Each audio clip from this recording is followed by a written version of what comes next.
मुसलमानों को अनदेखा किया जा रहा है। और मुसलमानों को अनदेखा कौन कर रहा है? तो वो कर रहा है जो ये दावा करता था कि मेरे से बड़ा मुसलमानों का हित करने वाला कोई नहीं होगा, जो लगातार ये कहता था कि एमवाई समीकरण पर मेरा हमेशा से अधिकार रहा है और ये जन्मसिद्ध अधिकार है।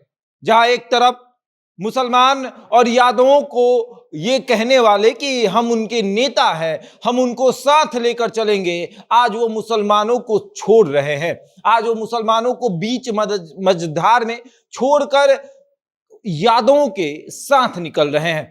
और अब विस्तार से आपको समझाएंगे कि आखिर पूरा मामला क्या है, आखिर मुसलमानों को बीच मझधार में लालू यादव ने क्यों छोड़ दिया। यादव आज क्यों ये सोचने पर मजबूर हो गया कि मुसलमानों के नेता अब लालू यादव नहीं रहे। लेकिन उसके पहले नमस्कार, मेरा नाम शशांक पांडे है, आप जनता जंक्शन पर मुझे देख रहे हैं, कैमरे के पीछे विशाल खड़े हैं। और अब आते हैं कि मुसलमानों के मन में ये बात अब आने लगी कि लालू यादव अब हमारे नेता नहीं है। लालू यादव जिनके लिए लगातार हम बदनाम होते रहे और वो अब हमारे नेता नहीं है, हमारे हित के बारे में नहीं सोच रहे हैं।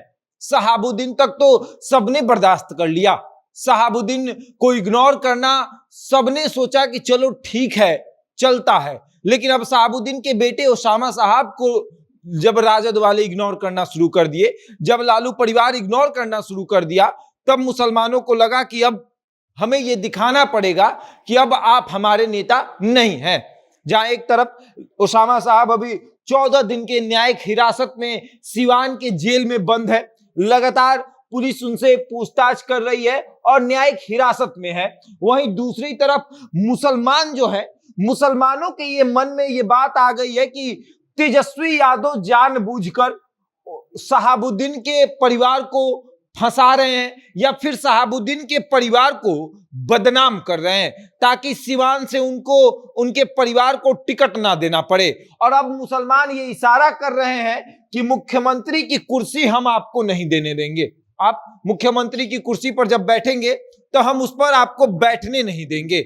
हमारी संख्या अच्छी खासी है और हमारे नेताओं को इस तरीके से इग्नोर किया जा रहा है, लगातार जिस तरीके से मुसलमानों को देखा जा रहा है। अगर आप मुसलमान के बस्ती में जाते हैं, वहां पर अगर उनसे बात करते हैं तो उनके मन में, उनके जहन में एक ही बात है कि तेजस्वी यादव जानबूझकर इस तरह का काम कर रहे हैं, तेजस्वी यादव जानबूझकर ओसामा साहब को फंसा रहे हैं या फिर जानबूझकर शहाबुद्दीन के परिवार को इग्नोर कर रहे हैं। जहां एक तरफ सत्ता में बैठे तेजस्वी यादव की तरफ ओसामा साहब के जो मां है, ओसामा साहब की जो मां है हिना साहब, वो देख रही हैं, या फिर यूं कहें कि शहाबुद्दीन के जो भी समर्थक हैं वो देख रहे हैं कि शहाबुद्दीन के बेटे के साथ क्या कुछ हो रहा है।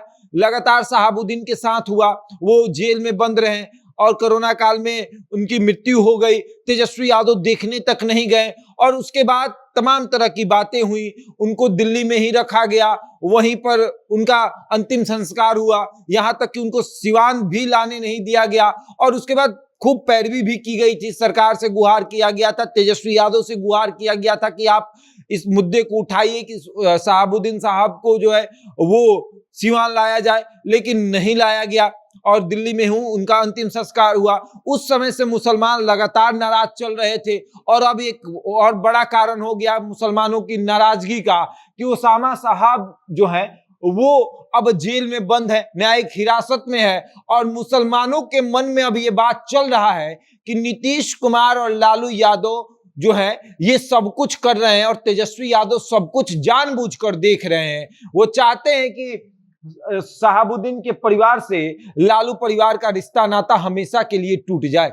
और ऐसे भी लालू यादव जब से रांची से आए, जेल से छूट कर आए, कभी हिना साहब जो है उनसे मिलने नहीं गई और ओसामा साहब की भी बात करें तो वो भी कभी लालू यादव का हालचाल पूछने तक नहीं गए, या फिर लालू यादव गोपालगंज गए तो वो भी जरूरी नहीं समझे कि हम जाकर शहाबुद्दीन के परिवार से मुलाकात कर ले।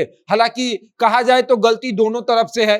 अगर देखा जाए तो लालू यादव से जब बड़े बड़े नेता मिलने आ रहे थे, उनके दुश्मन भी उनसे मिलने आ रहे थे, भारतीय जनता पार्टी के कई नेता लालू यादव से मिलने आए, तब हिना साहब को भी लालू यादव से मिलने आना चाहिए था, लालू यादव का हालचाल पूछने आना चाहिए था। और कहा जाता है कि गलती एक तरफ की नहीं होती है, गलती दोनों तरफ से होती है। तो हो सकता है कि कुछ गलती शहाबुद्दीन के परिवार से भी हुई है और कुछ गलती लालू परिवार से भी हुई है। और अब मुसलमान जो है इन तमाम चीजों को देख रहे हैं और तेजस्वी को इशारा कर रहे हैं कि आपको मुख्यमंत्री की कुर्सी पर हम नहीं बैठने देंगे। अब आप देख लीजिए कि किस तरीके से हम 2024 और 2025 में दिखाएंगे कि मुसलमान क्या कर सकते हैं। और मुसलमानों को इस तरीके से बगावत करना मतलब कि असदुद्दीन ओवैसी को निमंत्रण देना, और असदुद्दीन ओवैसी अगर आते हैं तब समझिए कि बिहार में खेला जरूर होगा। अब आगे देखिए क्या होता है। बहरहाल इस खबर में इतना ही, बने रहे हमारे साथ और देखते रहें जनता जंक्शन।